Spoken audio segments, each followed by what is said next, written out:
नमस्कार। तो पेरीमीटर और एरिया के क्वेश्चनों की श्रृंखला में आगे बढ़ते हुए अगला question, how many times a wheel of radius, so here radius is given 28 centimeter, must rotate to go 352 meter. तो कितनी बार रोटेट होगा ये हमें निकालना है. So in solution if we suppose that let number of rotation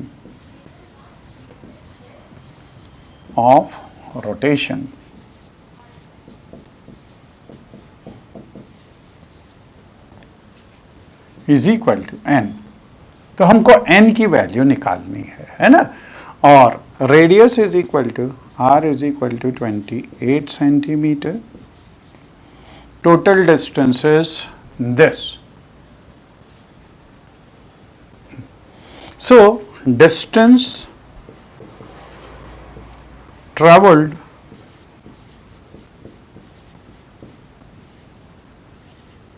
in one rotation is equal to कितना rotate करेगा, जितना उसका सरकमफ्रेंस है उतना रोटेट करेगा. Means this will be 2 pi r. Therefore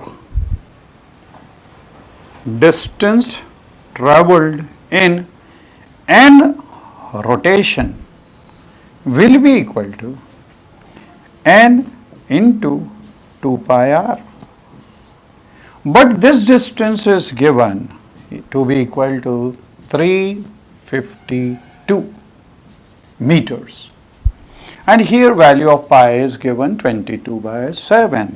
तो यहाँ से n into 2 into 22/7 into r की वैल्यू 28 दी हुई है. So this is equal to 352. अच्छा, एक चीज यहां पे ये सेंटीमीटर में दिया हुआ है और ये मीटर में दिया हुआ है. तो दैट मैनी मीटर्स, लेकिन इसको हमको सेंटीमीटर में कन्वर्ट करना पड़ेगा. सो this will B 352 into 100 centimetre, क्योंकि एक मीटर में 100 सेंटीमीटर होते हैं. तो ये हो जाएगा 35200. यहां से हम n की वैल्यू निकाल सकते हैं. So n will be equal to, अब देखिए सबसे पहले तो इससे इसको कैंसिल कर दे 4 टाइम्स. ठीक, अब 35200 डिवाइडेड बाय यहाँ पे ये 2 इंटू 22 इंटू 4. अब इसको सिंप्लीफाई कर लें. सो दिस विल बी 2 से इसको कैंसिल किया तो ये आ गया 1 time, 7 time, then 6 times and then 0 0. Right. फिर इसको 4 से कैंसिल कर सकते हैं. 4 टाइम्स 16 होगा, फिर 4 टाइम्स 16 होगा, फिर 2 zeros. अब इससे इसको कैंसिल कर दें तो 200 means number of rotation will be 200 rotation. तो जब 200 बार ये घूमेगा तब इतना डिस्टेंस ट्रेवल कर लेगा. ठीक. अब देखिए यहाँ पे कन्वर्शन ऑफ यूनिट्स, क्योंकि अभी हमने पिछले क्वेश्चन में ही 1 metre is equal to 100 centimetre ये कन्वर्शन किया था. तो यहाँ पे हम कन्वर्शंस देखें. We know 1 centimetre is equal to 10 millimetre, है ना. आप अपने स्केल में भी देखेंगे कि 1 सेंटीमीटर के बीच में भी 10 पार्ट्स किए हुए हैं, उसमें से हर पार्ट 1 मिलीमीटर के बराबर है. तो 1 स्क्वायर सेंटीमीटर विल बी, यहां स्क्वायर किया तो इधर भी स्क्वायर होगा, and this will B 10 millimetre into 10 millimetre, so this will B 100 millimetre square. Stop.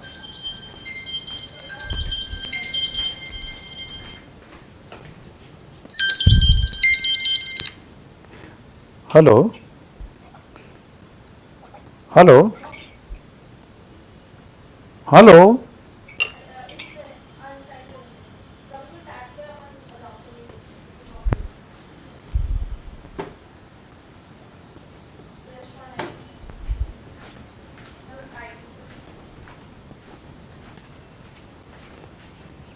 Start. तो दोनों साइड स्क्वायर कर दें तो 1 स्क्वायर सेंटीमीटर हो जाएगा, और ये 100 into 100 means, sorry 10 into 10 means 100 millimetre. तो 1 square centimetre is equal to 100 square millimetre. फिर हमने अभी हाल देखा 1 metre is equal to 100 centimetre. इधर भी दोनों जगह स्क्वायर कर दें. इधर जब स्क्वायर करेंगे तो 100 इंटू 100 मतलब 10,000 स्क्वायर सेंटीमीटर हो जाएगा. तो दूसरा हमको ये याद रखने का है ना. और ये सब एरिया के लिए करना पड़ता है. In this metric system area of land are also measured in hectare में भी कई बार आपने सुना होगा कि इतने हेक्टेयर जमीन एक्वायर की. तो यहाँ पे रिटन एज HA, इसको शॉर्ट फॉर्म में HA से डिनोट करते हैं. A square of side 100 metre has an area of 1 hectare.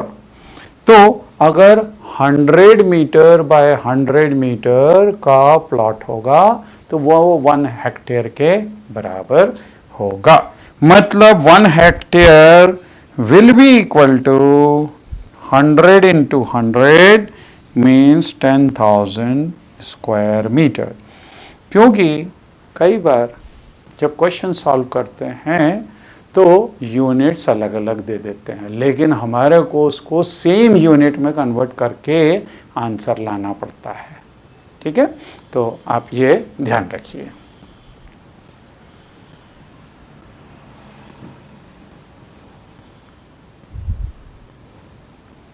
अब देखिए यहाँ पे rectangular park is 45 metre long and 30 metre wide. तो ये 45 मीटर ये लेंथ दी हुई है और ये 30 मीटर इसकी ब्रेड्थ दी हुई है. A path of 2.5 metre wide is constructed outside the park. Find the area of the path. तो एरिया ऑफ पाथ अगर हमको निकालना है, देखिए ये अगर 2.5 मीटर इधर है तो 2.5 मीटर इधर भी होगा. तो 2.5 प्लस 2.5 मतलब 5 हो गया. और ये 45 ऑलरेडी इतनी लेंथ तो ये है, इसमें 5 मीटर और ऐड कर दें तो ये बाहर वाले रेक्टेंगल की लेंथ हो गई 50 मीटर. ठीक है. अच्छा, ऐसे ही यहाँ पे 2.5 इधर ऐड करना है, 2.5 इधर मतलब 5 ऐड करना है, तो ये 30 की जगह ये 35 हो जाएगा. अब हमको एरिया ऑफ पाथ निकालना है, मीन्स ये एरिया निकालना है. अगर इसका एरिया निकालना है तो हम क्या करें, एक्सटर्नल रेक्टेंगल के एरिया में से इंटरनल रेक्टेंगल का एरिया सब्ट्रैक्ट कर दें.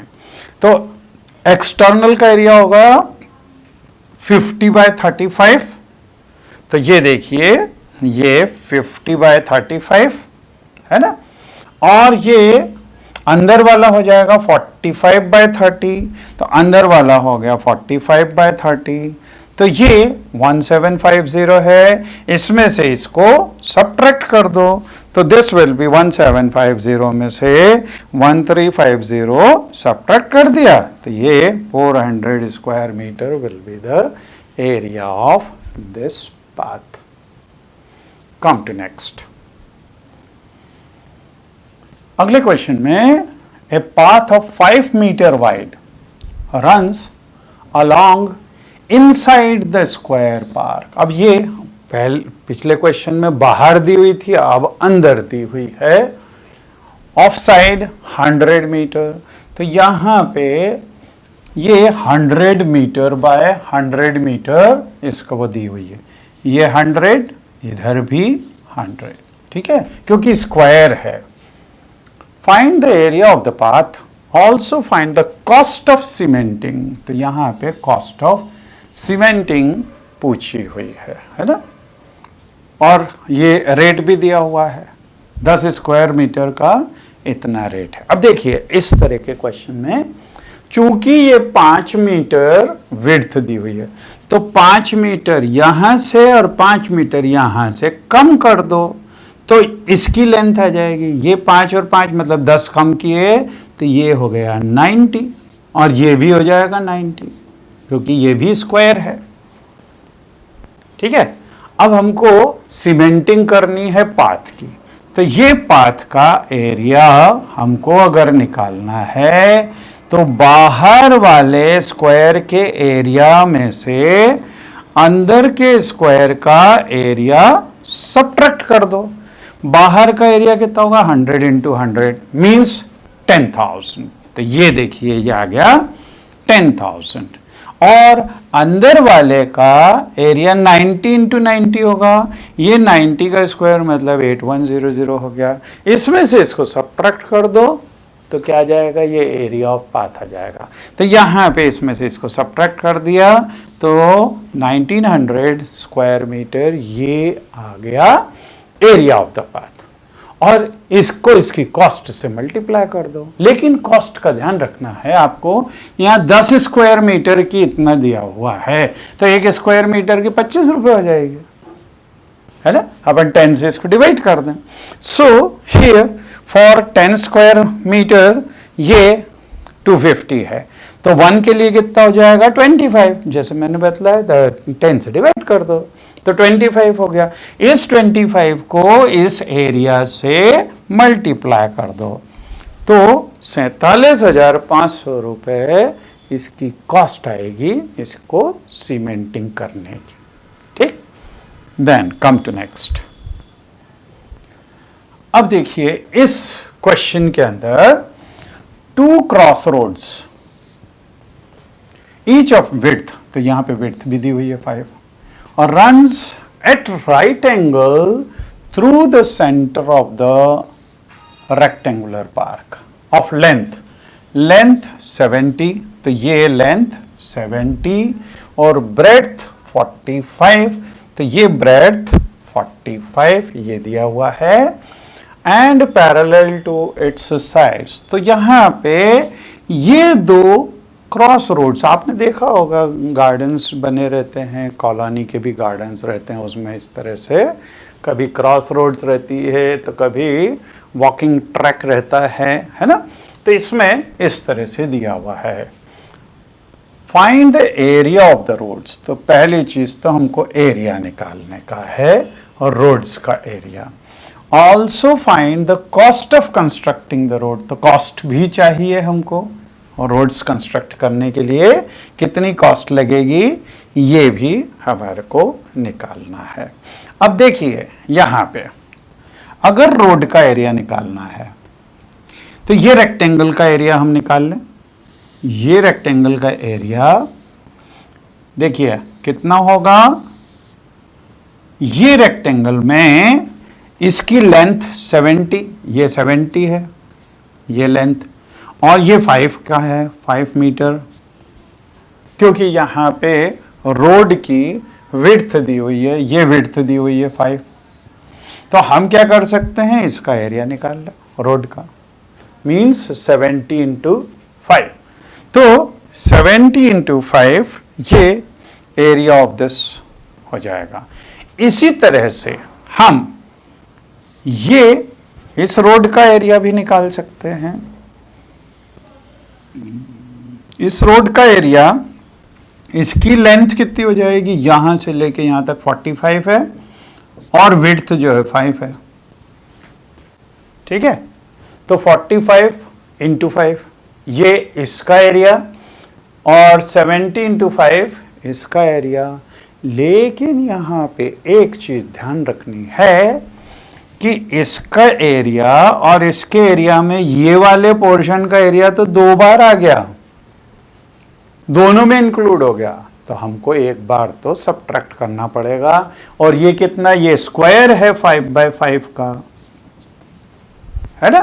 तो देखिए यहां पे 45/5 ये इस रोड का एरिया, 70/5 ये इस रोड का एरिया, लेकिन इसमें ये 2 बार आ गया, तो हम एक बार ये 5/5 को इसको सब्ट्रैक्ट करेंगे, तो ये कैलकुलेशन में ये रोड का एरिया आ गया। और रोड के एरिया को अगर हम इस कॉस्ट ऑफ कंस्ट्रक्शन से अगर हम मल्टीप्लाई कर दें, तो ये 105 को इससे मल्टीप्लाई कर दिया, तो ये हमारे पास में आ गया टोटल कॉस्ट। ठीक है, next, a veranda of width 2.25 meter is constructed all around outside a room which is 5.5 meter long and 4 meter wide. We have to find the area of the veranda and also cost of cementing the floor of the veranda at the rate of this. तो अब इस तरह का question जैसा हमने देखा कि अगर ये 5.5 metre long and 4 metre wide, मतलब ये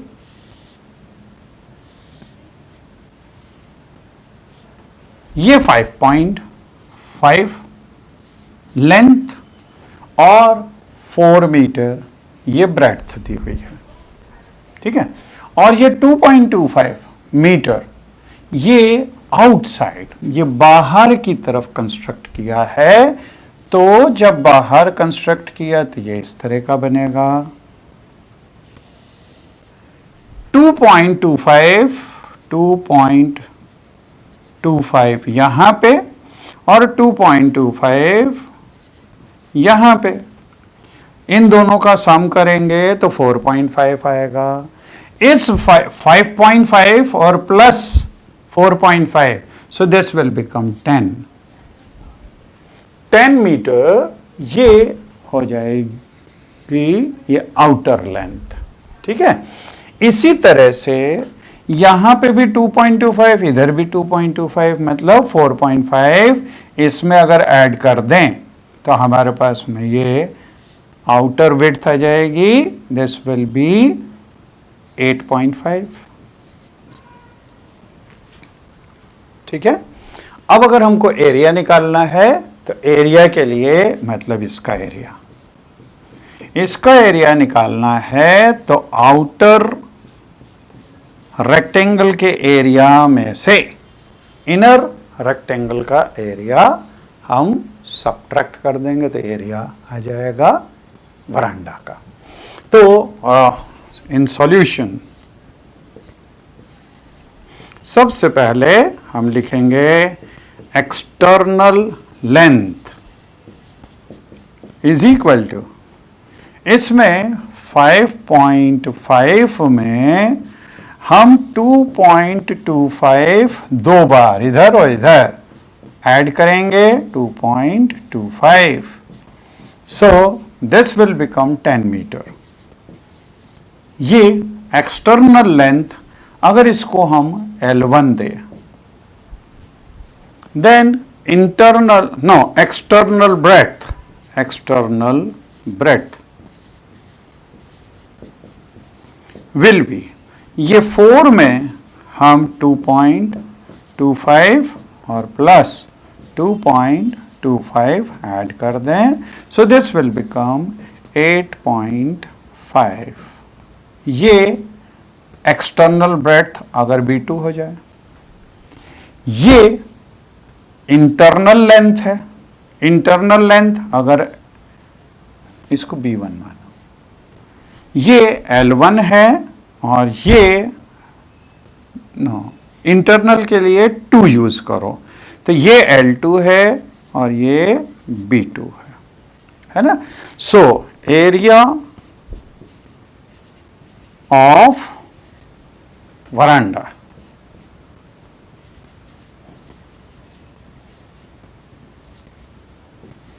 will be equal to area of external rectangle minus internal rectangle. Means this will become equal to, this will be tan into 8.5, tan into 8.5 minus 5.5 into 5.5 into 4. Means actually ये क्या है, external rectangle मतलब L1B1 minus internal rectangle means L2B2 और इनकी values हमने यहाँ पे put की है. So this will be equal to, ये हो गया 80.5 no 85, sorry, this is 85 minus, और इसको भी अगर हम वो करें तो ये हो जाएगा 0.22, 20 and 2, so this is 22. 85 में से 22 गया तो 5 minus this is 3, then 8 minus this is 6. So 63 square meter will be the area of this veranda. So this answer is 63 square meter. And cost of cementing, so therefore cost of cementing will be equal to, इसको 63 को इसकी cost से, cost कितनी दी हुई है, 200 रुपए दी हुई है पर स्क्वायर मीटर, तो 200 से इसको मल्टीप्लाई कर दो. सो दिस विल बी रुपीज, ये 2 zeros, ये 2 zeros, then 2 into 3 6, then 2 into 6 12. सो 12,600 रुपए इस वरांडा को, इसकी सीमेंटिंग के लिए हमको लगेंगे. ठीक है. Then through a rectangular field of length, length दी हुई है 90 मीटर, ब्रेड्थ दी हुई है ये, 2 roads are constructed which are parallel to the sides and cut each other at right angle through the center of the field. If the width of each of the road is 3 meter, find the area covered by the road and the cost of constructing the road at the rate of.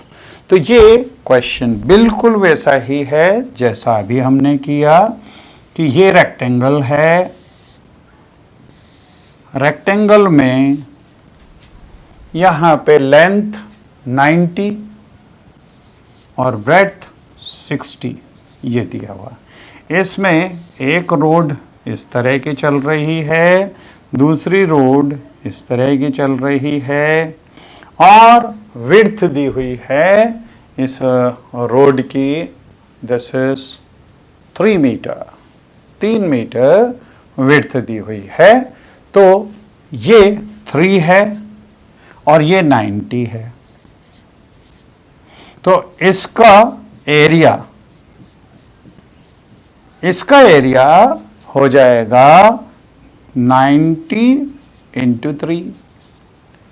ऐसे ही ये इसका area ये 60 है और bye 3 है, तो plus 60 bye 3 this is. लेकिन इसमें से ये वाले पोर्शन का एरिया, क्योंकि ये स्क्वायर का एरिया 3/3, ये 2 बार इंक्लूड हो गया, तो -3/3 कर दें इसको.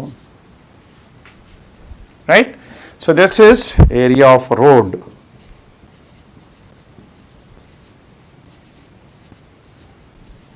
Is equal to So this will be equal to 270. Then plus this will be 180 and minus 9 means this will be 450 minus 9 means this will be 441 square meter this. And now we want to find the cost of constructing the road. The cost will be equal to 441 multiplied by rupees 110 इससे multiply करेंगे तो एक तो 0, 11 into 1 so 1, 11 into 4 44 plus 1 means 45, 4 is remaining, 44 plus 4 means this is 48 means the cost of construction will be 48,510. Now come to next. Now here the adjoining figure represents the rectangular lawn with a circular flower bed in the middle. तो ये है और इसमें बीच में circular flower bed है. Find the area of the whole land and area of the flower bed and the area of the lawn excluding the area of the flower bed, the circumference of the flower bed. So here the area of whole land will be, see for this, first one will be 10 into 5 means 50 square meter. The area of whole land because 10 by this. Then area of the flower bed. Area of flower bed will be pi r square means pi into 2 square means this will be 4 pi means you can put the value of pi. Okay, 4 into 3.14 you can find this. Then area of lawn excluding the area of the flower bed. तो total area में से इसका area subtract कर दो mean this will be 50 is whole area. इसमें से -4 pi कम कर दें तो this will be the area of the flower bed. Then circumference of the flower bed. So circumference will be 2 pi r means this will be 2 into pi into r is 2 meters means this is also 4 pi. You can put the value of pi and this calculation you can do.